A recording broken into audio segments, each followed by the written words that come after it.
how easy it is to de-stress you. The more we understand about stress, the more we can choose to change it in our lives and our body. So that's tonight's topic. I'll explain who I am. I'm Robin Chant, and I've been a firefighter paramedic for almost 30 years now. And I'll say 6 years into my job, 7 years into my job, I was very stressed. Didn't even know how stressed I was until I took some energy healing courses. And I had anatomy and physiology from university. And so I knew how the body operated. And then I also took anatomy and physiology as I became a paramedic too. And as a paramedic, the types of patients we picked up were patients that had a lot of illnesses and injuries. I won't say traumatic injuries, but injuries due to stress, like aches and pains and I'm realizing there's not a lot of tools people give to de-stress you. Now, more and more is coming out there, which I love that. And so about 6 years into my career, so about 19 years ago, I got into energy healing, and it saved my life, and I took Reiki first, and then body talk, and then access consciousness. Plus I took a few other ones, Jiu-Jitsu or something like that, Indian head massage, just a few little courses here and there too, just to more understand the body and all that. And so this presentation tonight, hopefully is about an hour long, might be a little bit more. And it's kind of tools from almost every course I took. So I hope you enjoy it. By all means, you guys get an audio recording of this. Eventually, this will be on YouTube also. And you can email me questions too. If you don't want to mute yourself and ask questions tonight, you can just email me questions. I'm here to answer any questions about stress. So with that note, I'm just going to continue on. So what is stress? This is kind of when I was kind of putting stuff into words. We do not feel like ourselves if we're stressed out. But the more stressed out we are, the more we don't feel like ourselves, which causes more stress. So it's a bad cycle of this stress. The more stressed you are, you don't feel like yourself. The more you don't feel like yourself, the more stressed you are. So yeah, it goes hand in hand. Stress is when we feel like we are threatened or under pressure. But who usually creates this pressure? Usually it's created in our own mind. And we're going to talk about our minds later. But a lot of pressure we think it's created by others, but it's actually created in our own minds. So being you in the face of stress, the more stressed you are, the further away you are from your authentic you, your inner authentic you, which causes more stress. The stronger the sense of self, the more you will be not affected by the stress in your life. So that's something I realized, many, many years ago. I guess I was about 29, 30 when I got into energy healing. And maybe 31. Oh, yeah, maybe, a little bit older than 30. But the more I got a stronger sense of who I was, the more stress didn't bother me, or the easier I could let things go. So that strong connection with self is so vital as a stress buster, okay? Resetting and recharging you is so important, and you have to demand it for you. You have to be strong enough to say, hey, I need some time out for me to de-stress. You've got to ask for it, either demand it for you and you go off to nature or whatever. We'll talk about nature too. Because nobody is going to demand it for you. Okay, you've got to demand it for yourself. So we're looking at causes of stress tonight and how you can connect to more of authentic you. So our nervous system only has two modes of function, okay? And you're in one or the other, okay? If you're in parasympathetic, you're in parasympathetic. If you're in sympathetic mode, that's your fight flight mode. That's your go, go, go, do list. So if you have a to-do list this long, you're going to be in sympathetic mode. And the nerves, they get overloaded because they never get to relax. So the nerves are just constantly in this high alert phase, and they don't get to relax. And that is so hard on them. Like, how many diseases are caused by overloaded nerves? Okay. Way more anxiety if you're in this sympathetic mode. Okay, way more anxiety in your life, way more disconnection from you. And in this mode, you don't rest, digest, or heal. So it's just a constant go, go, go, go, go. Okay. Parasympathetic mode, P for play. The parasympathetic mode is where you rest, digest, and heal. So if you have an injury, the best thing you can do is to get into parasympathetic mode as much as possible, because you're telling your body you need to rest, digest, and heal. Like if you have a broken leg and yeah, you get it casted, but you start walking on it right away, you've actually just told your brain it's healed enough. So then the brain's not focusing on that broken leg. And I know it's casted and everything's fine, but you're actually not having your brain focus, oh, I need to heal this.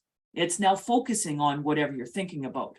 So you want to, when you get into this parasympathetic mode, especially if you have an injury, you want to stay in there as long as possible, because this is only where the body heals itself. Okay. And this is where you get a sense of self, is in the parasympathetic mode. And this is also where your creative side lies. So it's, if you need to figure out something, need a solution for something, you've got to get into this parasympathetic mode to be creative. So if we're constantly in the stress mode, which is sympathetic mode, S, sympathetic stress, this chronic stress can lead to panic attacks, destructive worry. Now, I said destructive worry because worry in and of itself is not destructive. Because worry really makes you think and does things, lets you do things safer. Okay. But destructive worry is when it overtakes you and you're worrying constantly, which is actually kind of hard in your stomach and your spleen. Okay. But more on that later. Chronic stress can lead to smoking, depression, withdrawal from family and friends, overeating, drinking, or excessive self-destructive behavior. Your body and mind are crying out for a break. And this may be its way of doing it. You go on a drinking binge, then you got to take time off to recover. So your body might have wanted you to do that so that you can recover and go into parasympathetic mode. Now, to create a sense of self, which you want to tap into this parasympathetic mode as much as possible, this play mode. The healthier you'll be able to be, you'll be able to rest, digest, and heal and connect to you, and you're able to handle day-to-day stresses with ease. It is a gift to give so you can give to others. And again, no one will demand this of you. You've got to demand it for yourself. Okay. And are you willing to do that? Relaxing daily allows those nerves, that could be like this, to reset to natural ability. Okay. How many diseases are caused by overloaded nerves? And will you choose to create a sense of self today and relax into being you? So, unearthing your authentic self. Now, this is, you guys, this is a little advanced stuff from one of my courses, but it's really interesting here. You were led to believe, probably growing up, that if you were going to choose for you, you were choosing against others, which actually led you to choose against you, so you did not choose against others. By being here today, I know you cannot choose against others. You can only seem to choose against you. So how many of you are choosing against you to please others? Okay. If you start to cultivate this sense of self, you'll become the gift of you and invite others to choose it for themselves too. Creating this sense of self starts to create more of you in your life. Thus, you'll be less stressed. And I'm probably pretty sure you guys have heard this some way or another. I'm just, putting it, old information into new ways. So we're going to do a quick technique, just sitting down. You guys don't have to lie down, but this is really done very well lying down. I'm just going to teach you this simple move. It actually activates our vagus nerve, which activates our parasympathetic nervous system.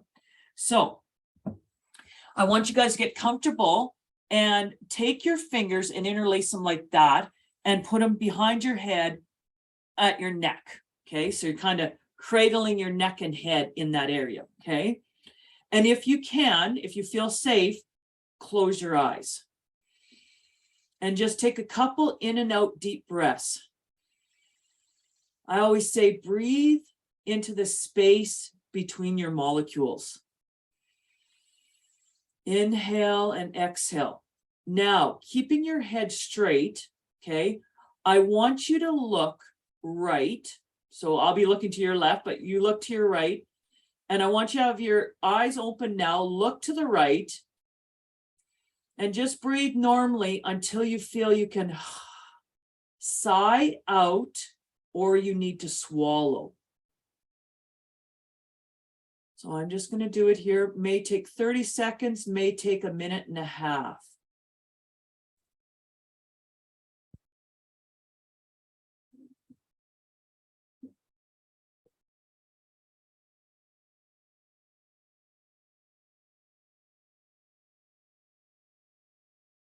There. Now we're going to do the same thing, looking left. And your eyes actually can be open or closed as long as you look left and not really turn your head left, but you are more looking left. And just breathing deep until you feel you have to sigh or swallow.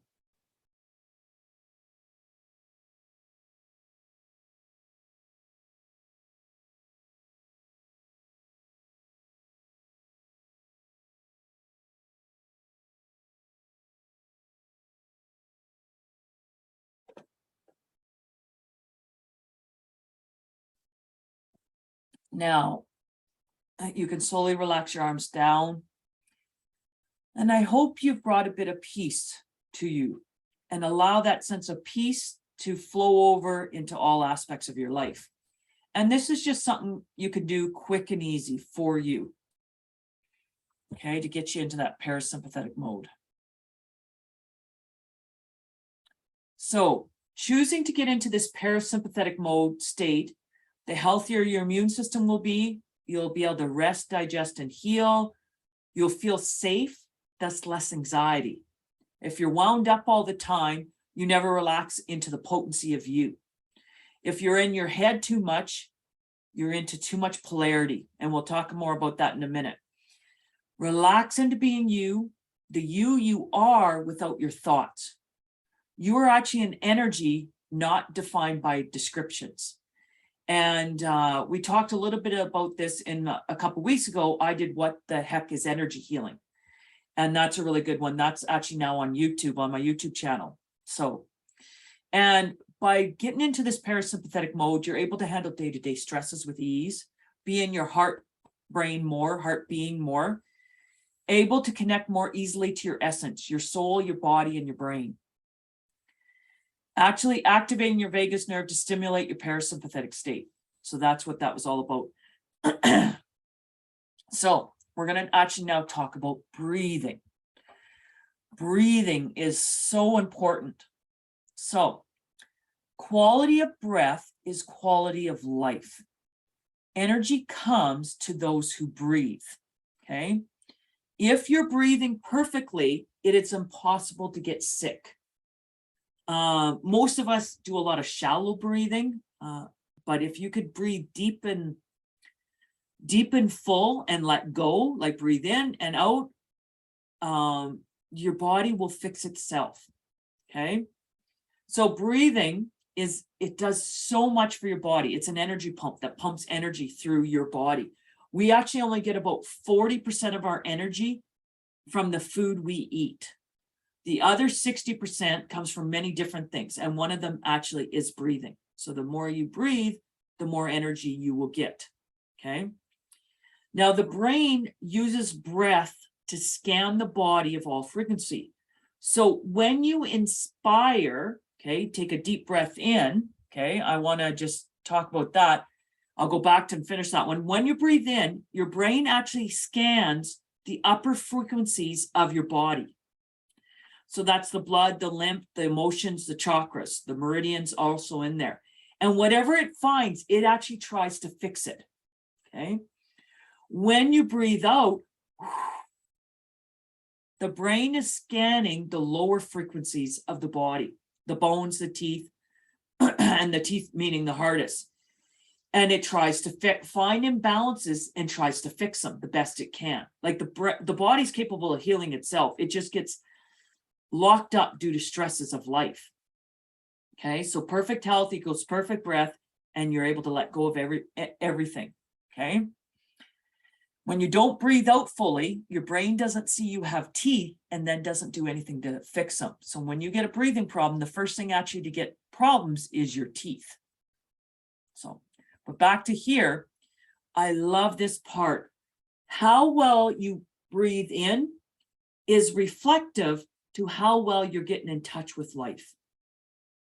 So if you have a hard time breathing in, you're probably feeling overwhelmed and you don't want to take on any more. Okay, you don't want to get in touch with life anymore. It's overwhelming. And if you have a hard time breathing out and exhaling, it's reflective to how well you're able to let go of stuff in life. So yeah, your breathing says actually a lot about you. We are going to do a Qigong cleansing breath. Now, Qigong, Tai Chi is from Qigong, and Qigong is very old, and there's many different levels of Qigong and many different, I don't know how to say this, but different arms of Qigong. There can be Qigong for martial arts, Qigong for medical Qigong, Qigong for meditation. There's so many different aspects of Qigong. And I learned Qigong, just one aspect of it, many, many years ago. And I love this Qigong cleansing breath. And so I'm going to teach it to you guys tonight. So if you can and still see me, stand. Okay. If you cannot stand, don't worry about it. And I'm going to see how well my camera works with me standing. Okay. So if you can stand, and that's not too bad. Okay. And if you can, get balanced on your feet and close your eyes, but you might want to watch me too. So you might not be able to close your eyes for the first couple breaths. I want you to put your palms out and put them down on the sides the best you can. Okay. And just relax. And when you take a big, deep breath in, raise your arms up. So breathe in. And then with that fresh breath, I want you to push that fresh breath kind of symbolically through your body as you breathe out, and imagine all the toxins going out your toes. So that fresh breath is cleansing your body energetically.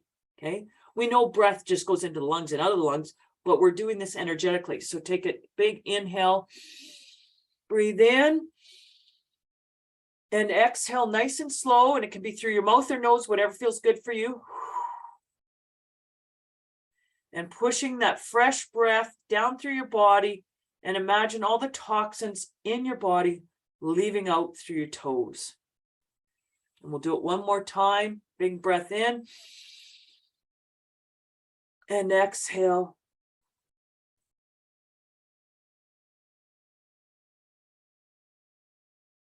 And it's so funny. Every time I do this, I feel my toes tingle. I don't know if that's just symbolically energy leaving out my toes, but I always feel my toes tingle. I just love this Qigong cleansing breath. I forget how good it is. I was teaching a course last week and we did it in the course, and I was just like, oh, this is such a good thing just to get centered and breathe good. They say a deep breath is like an internal hug for your body. You can go ahead and sit back down. So now we get to look at our brain. Okay. And did you know, oh, and I have a brain here. It's already packed for my body talk course in a couple more weeks, but usually have a brain, kind of like a plastic brain that has two halves. We have a left side of our brain and a right side of our brain. Pardon me. And when you get them to work together, you will create more of a sense of self, thus less stress in your life. On my next slide, there's a video demonstrating the difference between the right and left side of the brain, and it's by Jill Bolte Taylor. Jill Bolte Taylor was a brain scientist, and she was all about facts and figures. So she was very much in her left side of her brain, okay? And she basically, it's really cool. Jill Bolte Taylor at 37, 38, she had a stroke in her left side of her brain. So her right side of her brain, she was totally in her right side of her brain. and totally aware what's going on. And it was so cool because she was a brain scientist. And her video went viral with TED Talks. And that was the first video for TED Talks that ever went viral. Till then, TED Talks wasn't as well known as it is now. And so it's kind of interesting. And this, I think, was over 20 years ago. And so I'm just going to show a little bit of, just for her to talk about the left and right side of the brain, and we'll talk about it too. But I highly recommend her full 19-minute video, I think it is, of her talking about her stroke. Because you want to know there's a left side of the brain and the right side of the brain, and you want to use both parts, okay? They may not be equally in your life, but to use more of the right side of your brain would help create more of a sense of self. And balanced brain equals balanced sense of self. If you're in your left side too much, you have a false sense of self, okay? Unbalanced sense of self. So we want to use both sides. And like the left side of the brain is the analytical side. Now, something I realized with all my studying, for every positive thought you think, that left brain has to think a negative thought to match it. So being in your left side of your brain, it's all about pros and cons lists, right? Like whatever pro it makes, it wants to do an equal con, or whatever con it makes, it wants to do an equal pro. And so being in your left side of your brain is very much polarity. So you want to be more in your right side of your brain. That's your creative side. And then you're not so much polarity, so much judging in the right side. Well, the right side can't even judge. And the left side of your brain cannot be in the right here, right now. You can only be in the right here, right now with the right side of your brain. So I'm just going to play this video, and I hope you guys can hear it. And let me know if you can't hear it. Obvious that the two cerebral cortices are completely separate from one another. For those of you who understand computers, our right hemisphere functions like a parallel processor, while our left hemisphere functions like a serial processor. The two hemispheres do communicate with one another through the corpus callosum, which is made up of some 300 million axonal fibers. But other than that, the two hemispheres are completely separate.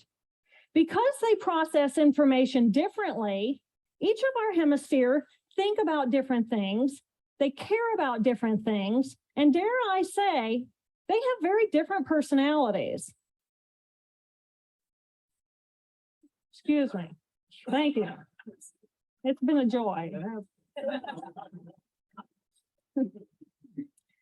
Our right human hemisphere is all about this present moment. It's all about right here, right now.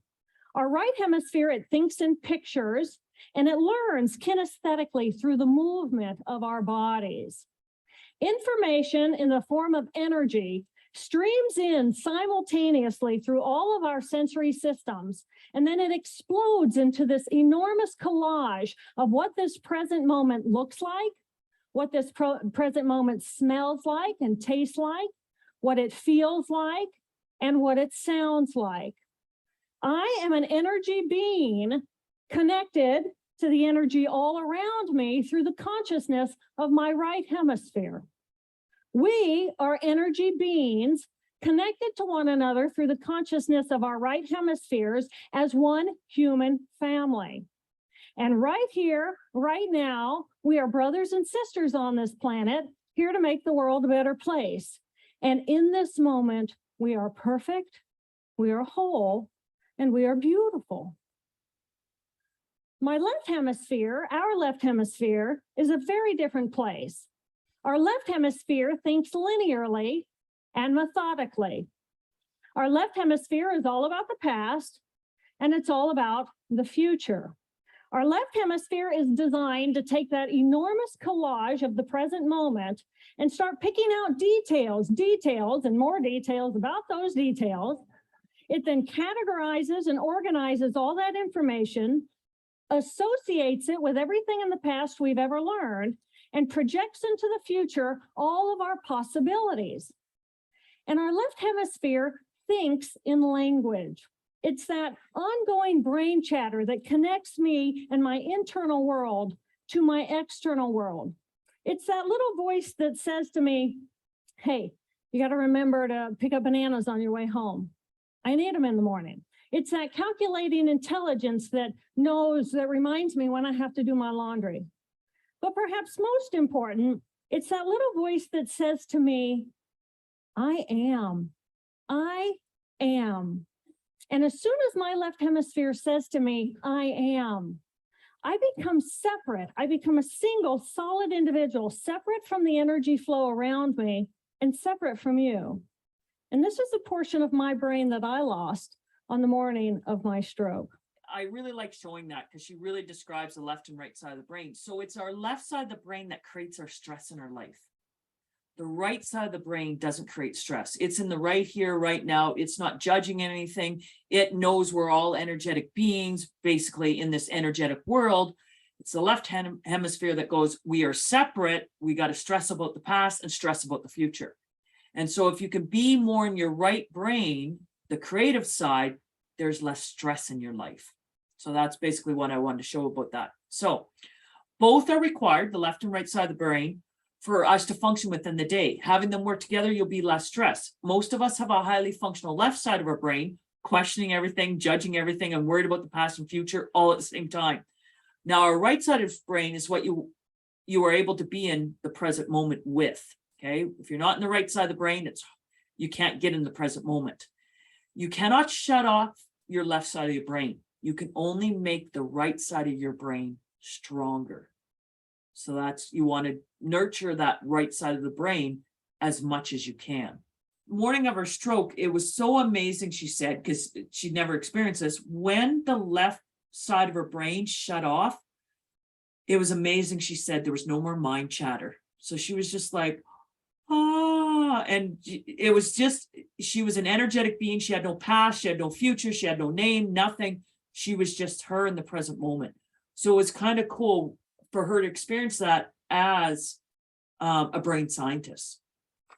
So being in the present moment, using the right side of your brain, closing your eyes allows you to access the right side of your brain more easily, okay?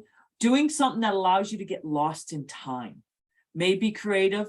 It allows the right side of your brain to get stronger so that you just get lost in time. People that play an instrument and they just go and jam with somebody else, they get lost in time. That is so good for the right side of the brain. Allowing you to listen to your intuition strengthens the right side of your brain. Your uniqueness of who you are is in your right side of your brain. Nurturing the essence of you, we'll talk about that later too. Being the right side of your brain allows you to rest, digest, and heal. Your left side is all about worry and anxiety, for it questions everything.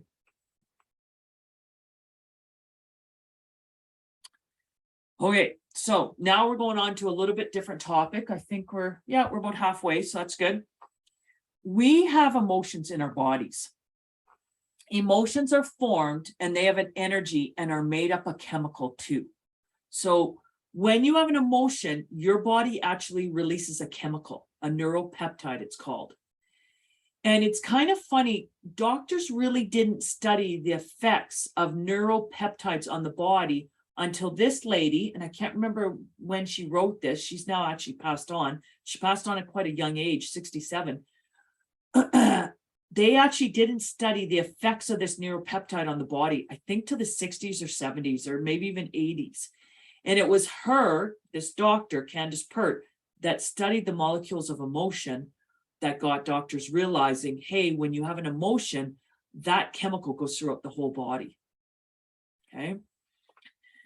This energy and or chemical, because there's both to it, there's an energy to it and there's a chemical to it, needs to be synthesized, digested, and released. If it's not digested or synthesized, it will end up in different parts of your body and create havoc. Okay, somebody asked a question, how do you can get somebody, you said, become more creative. Yes, that would help, become more creative. And I mean, meditating will help get you into your right side of your brain. Anything that they can do that they get lost in time, and not playing video games, because video games can be very stimulating, but something that they can do that's passive that they can get lost in time. So the Western medical viewpoint on it, once this neuropeptide, this chemical, is created, it becomes it's emotion and it becomes a chemical. And if it's not fully expressed, like you hold in your emotions, this chemical is not fully synthesized in the body, and then it will get stored in different parts of the body and cause havoc. Okay. It would be like eating something, but not fully eating it, and then throwing that partially eaten apple, and it's left to rot in different parts of the body. Now, we don't get rotting in our body, like smell, ooh. We just get, it causes havoc, tension, and stress, okay? It is this chemical that may cause a muscle or joint to ache until it's released. Or you'll hurt that area and it won't heal as quickly as it could. It'll heal much slower if you have this neuropeptide stored in that area. The Eastern medical viewpoint on emotion is there an energy to the motion, and there is an energy to the motion. We know we get angry, there's an energy, okay? Our whole body feels the anger, or when we're sad, it totally changes our posture. So there's an energy also to an emotion. So this energy, if it's not fully expressed, it goes into different parts of the body and then creates havoc or lack of harmony in that area. This equals a lack of flow of energy. And I know as a paramedic, if you have less energy to a body, you have less blood, which nourishes it, and then you actually have less lymph, which creates a buildup of toxin, because your lymph is what cleanses you. The first thing we're gonna let's look at when we do not fully express or digest emotion. And we're gonna look at grief first, and then we're gonna look at worry. Both of those I like to look at. So grief is a response to a loss of someone or something, like grieving a lost childhood, but you also could grieve somebody you've loved that's passed on. It's a natural reaction to loss.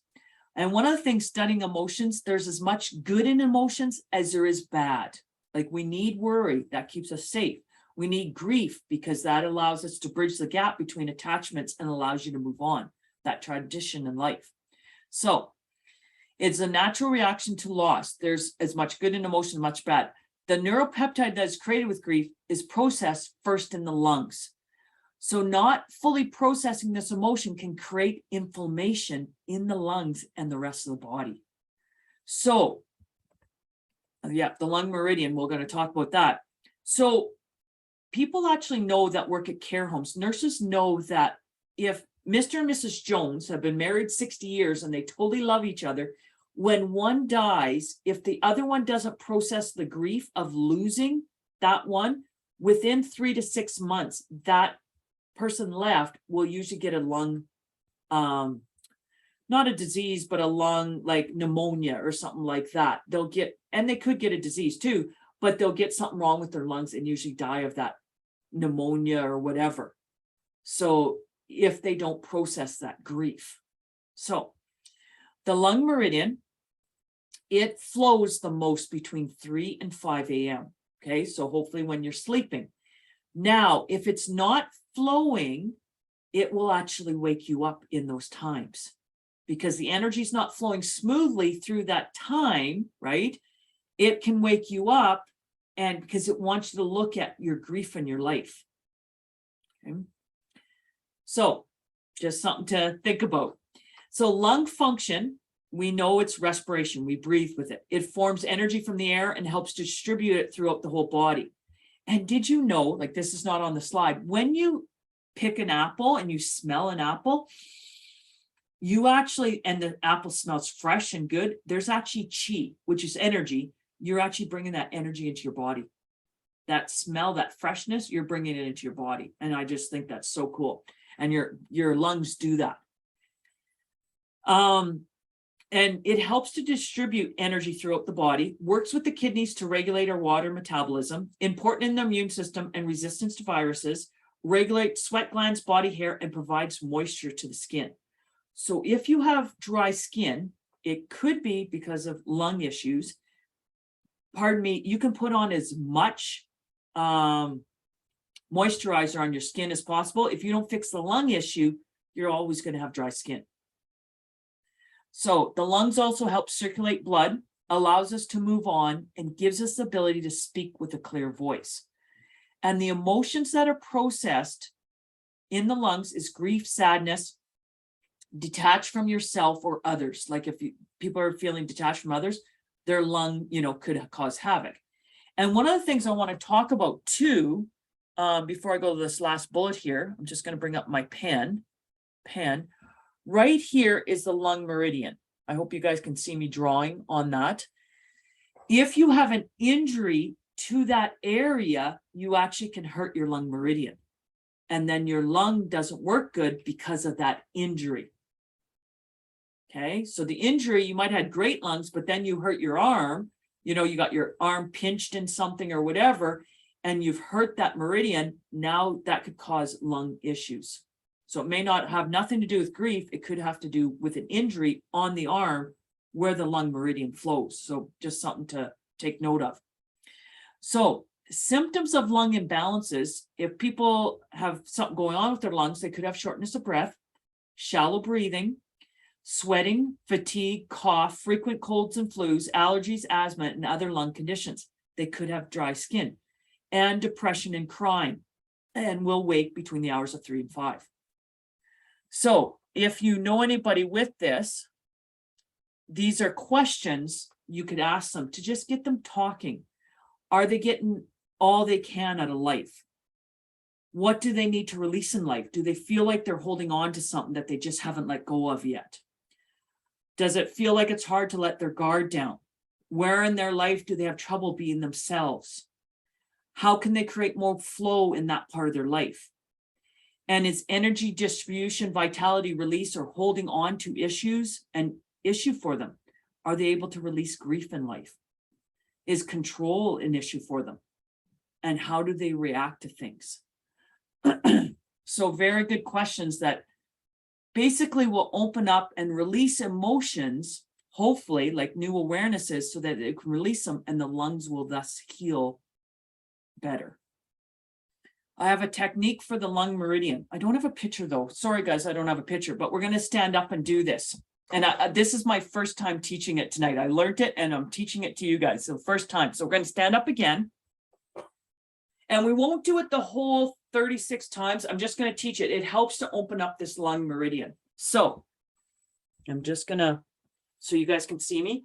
Your collarbone is this bone here. Okay. Right. Sticking out kind of at my collar. And you want to put your left hand just below the collarbone. So it's sitting there just like that. Okay. Now your right hand will be out to the side like this. Sorry, you guys can't see me all. I need to get a little stool to put up here. Right hand's off to the side. Okay. And when you exhale, you're going to bend over. I need you to twist your hand like that, but it's over here to the side. You just can't see it. So it's up like that. I go bend over. You can see my hand kind of turn. And I turn it back, my thumb towards the front and then towards the back and up. Okay. So breathe in, palm up. I'll kind of do it there to the side and exhale and turn and bend over. So inhale coming up, bend that thumb back up like that. And then exhale, inhale, up and exhale, turning down. Inhale up and exhale, turning down. So we do that 36 times on that side, and we're just going to switch hands. I won't do 36 times with you. You want to get as much sweet learning tonight. So we're standing there now, right hand on just below the collarbone. Left hand, it's just out to the side, right out to there. Palm up. As you exhale, you turn the palm over like that and back up. So exhale, inhale, and then exhale. Inhale coming up. And that arm and palm comes up like that to the side though. Exhale. We're stretching out that lung meridian. Inhale. And exhale. And we do that for 36 times. We're not going to do that tonight, but that can be homework for you or homework for anybody that's fallen or waking up between 3 and 5 a.m. So you guys can come back and sit down. So yeah, and that's 36 times each time. That's one set, and they want you to do at least 2 sets to release that lung meridian. And if you're doing this and you feel like crying, there's old stuck grief in you, and just let it cry out. That's what it's awakening that part, and that's, you want to process it and get rid of it. Because if you hold on to stuff, that's what goes on to create havoc. Could be, right away or years from now. So I used to teach Kundalini yoga. I think I mentioned this in What the Heck is Energy Healing. I used to teach Kundalini yoga, and there was a young girl. She didn't come anymore because if she did some of the techniques in Kundalini yoga, she cried. And she goes, I don't want to do that. And I didn't realize she was going through that. I didn't learn for months later that she wasn't coming because of that. And it was like too bad, because it was the crying. Actually, what we're doing was releasing old trapped depression. And you don't want to keep that in, because that just makes it stacks itself on top of each other. So that was grief. Now we're going to look at worry. Worry leads to anxiety and unease. However, worry can keep you safe too. Like if you're worrying about stuff, it's like, oh, worrying, how good are my tires? Oh yeah, I need to put winter tires on. Snow's going to be here in a month or whatever. It allows one's minds to dwell too much on difficulties and troubles if it gets excess, okay? Now, it is a result of a proactive risk analysis made to avoid or solve an anticipated problem. However, without a sense of self and perspective, it can lead to excess. That's basically what I was talking about. That's just fancier words. Basically, it is the problem-solving side of you that may go to extreme if you are in your left brain too much and never allow your body and mind to go into that parasympathetic mode. The stronger the sense of self, using tools to de-stress you, the less likely worry will become destructive. Tools for this are being taught in heart being training starting in October. If I get enough people to sign up for 6 weeks to dive into more tools to let go of stress, more of a sense of self, and more authentically living from your heart. We need to get out of this brain more and more into our heart space. Stomach is what is first affected by worry. So let's look at the stomach and the stomach meridian. So yeah, so when you have excess of worry, it actually goes into your stomach and your stomach meridian. So the stomach flows the most between 7 and 9. So you actually, if you're right on target, and right on target means going to bed around 10, 11 o'clock at the latest at nighttime. And then you get up, have a bowel movement, and then your stomach meridian, like I'm 10 o'clock, so I'm a perfect Chinese medicine person. 7 to 9, you actually want to eat. If you don't want to eat between these hours, your stomach meridian isn't functioning properly. Okay. Now, if you're a nighthawk, these times can be moved. Okay. So if you stay up to 1 o'clock, your stomach meridian could be 11 till 1 o'clock, 11 a.m. to 1 p.m. So yeah, stomach meridian, 7 to 9 a.m. The stomach digests our food. It breaks down food, so it's easily more absorbed. Okay. And the teeth does the first part, and then the stomach does a lot of churning. And it adds a few of the pancreatic juices, I'll say, enzymes to help break down food so it can better absorb what we need. It also digests our thoughts. It digests our worry and what is intellect and what is not. Like, what do we need to know and what do we need to throw away? Okay. Pardon me. So if you don't eat, you actually can't digest your thoughts and your emotions. You have to eat. Food goes first through the canal of after the stomach and the, intestines and stuff. You have to actually digest your food, and then you digest your emotions. And they actually say emotions make more noise than you're actually food digesting. So you definitely want to eat some food when you go through something stressful, because then you can help digest emotions. If you don't eat, you actually can't digest your emotions and your thoughts. And so you want to eat. If you keep eating, you actually never get a chance to digest your emotions. So I even heard that on one of those, my 600-pound life or whatever. I eat so I don't have to deal with my emotions. He said it perfectly. I go, yep, you don't have to digest anything. You can just keep eating. And then your emotions, you don't even ever deal with them. You're avoiding them by constant eating. So emotions, conscious worry is actually processed in the stomach, digesting life, and the full spectrum of emotions, not just worry, can get digested in the stomach. All parts, all emotions can get digested in the stomach. And your intellect really works well with the stomach. Okay. Symptoms of stomach imbalances: constipation, pain in the upper abdomen, weak limbs, swelling of the neck, pain in the neck. Notice where the meridian goes up here, front of the neck, but it also goes behind the neck too. So it can be the front and it can be also jaw too. Oh, okay. Yeah. Doubt or suspicions, pain in the eyes, and not wanting to eat anything between 7 and 9. If you're, good Chinese medicine person, go to bed at 10 or 11 o'clock at night. I know some of you do not that are online. Okay. So questions to ask if you feel somebody has stomach issues: are there things in life that are not sitting well with them and causing them to feel uncomfortable? That will actually cause bloating in you. Are you able to assimilate or digest your emotions or life with ease? Does it feel anger will somehow change things for you? Digestion of life or assimilation, rejection: are they worrying too much? Are they overthinking everything? Like if you overthink everything, you think your brain gets hurt, so does your stomach. What are they defending is really important.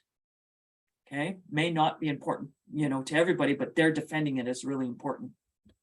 So yeah, just some questions. So now, conscious worry is in the stomach. Subconscious worry, when you don't even know you're worrying, is in the spleen. So I really want to talk about the spleen here too. The spleen meridian is the next meridian from 9 to 11. Food digestion, nutrient absorption, because the spleen releases enzymes that help with nutrient absorption, helps in the formation of blood and energy, keeps blood in the blood vessels. So if you have a healthy spleen, you actually do not bruise easy. If your spleen's a little bit tired, you bruise more easily. Okay. It's connected with muscles, mouth, and lips. It's involved in thinking, studying, and memory. And it gives you the ability to focus on tasks. So you want a healthy spleen so that you can focus. Worrying, conscious and subconscious, dwelling or focusing too much on a particular topic, and excessive mental work will actually play out your spleen.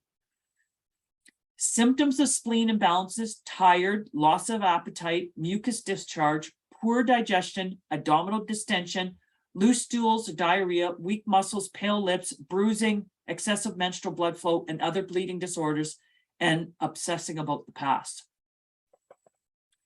And yeah, this is where the spleen meridian, let me grab my pen here, guys.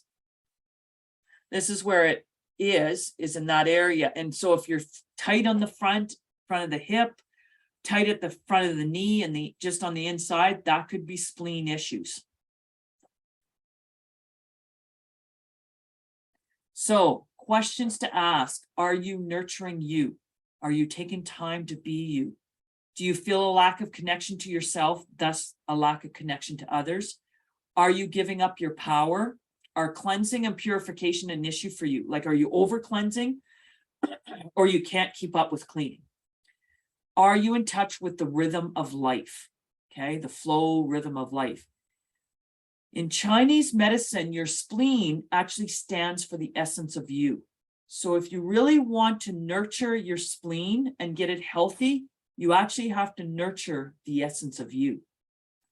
And that, like, the essence of you, we're not taught who the essence of us are. So it's hard to nurture that, but it's like being your own best friend.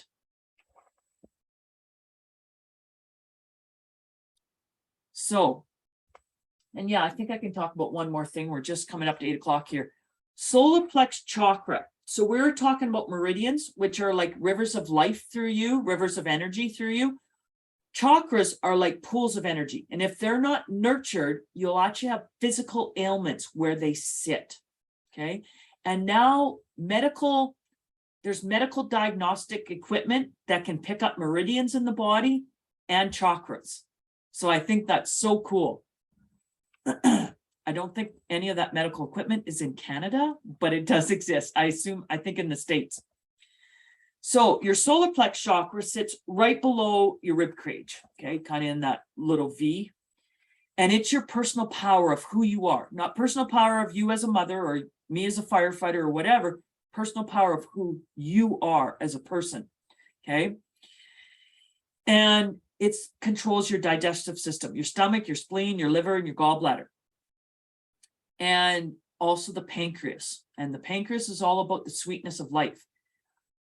And the emotion anger. So if you don't feel you have enough personal power, you could have excess anger. Or it could go the other way. You don't have enough personal power, you have no anger. You can't even stand up for yourself. So the anger could be excess or deficient. Okay. If it's healthy, you're able to manifest and create whatever you want. You digest life and emotions with ease. And they're able to receive energy and nourishment from the world. So when somebody gifts you something, you're able to receive it. Okay. Receive it and enjoy it. Okay. If it's unhealthy, they could have a big ego or very shy. Okay. And Eckhart Tolle describes this perfectly, because if you're worried about hurting you either have a big ego, you overcompensate, or you do the extreme and don't have any ego. So, and I mean, there's introverts too. That's a little bit different. Unhealthy, there could be poor assimilation of life. And also that leads to IBS, irritable bowel syndrome. Your life lesson is standing up for you and the right to be you, and self-confidence, putting you out into the world. Do you put energy into putting yourself out in the world? So if you don't put yourself out in the world, you might have a lack of energy in the solar plex chakra, thus have problems with your digestive system. So, and if you don't feel you have the right to be you, and that gets extreme, your addictions could be amphetamines, cocaine, caffeine, work, and anger. So you live off of those to get you high through the day. So questions to ask when personal power feels out of balance. Do you feel life comes at you faster than you can handle? What would you lose if you were able to digest your life as it comes? Would you lose excitement? Would you lose the rush? Is there anyone in your life who's trying to control you, or do you try to control yourself too much? Do you have resentment and anger towards people or things in your life? Are you able to adapt to people around you? Are you willing to be more flexible in life? So all those are related to your solar plex chakra, that digestive system area. Are you ready to nurture you and be more of you? Our heart being training is 6 weeks, 60 to 75 minutes online live presentation with me every week, in which you learn more theory, easy and fast tools to de-stress you, basically create more of a sense of self in everything you do. It is to allow you to live more consciously from your heart and step into being you. It's $195 for 6 weeks. It's an intro price and includes the PowerPoint handouts plus messages daily or almost daily to inspire you to choose more. And thank you. Woohoo!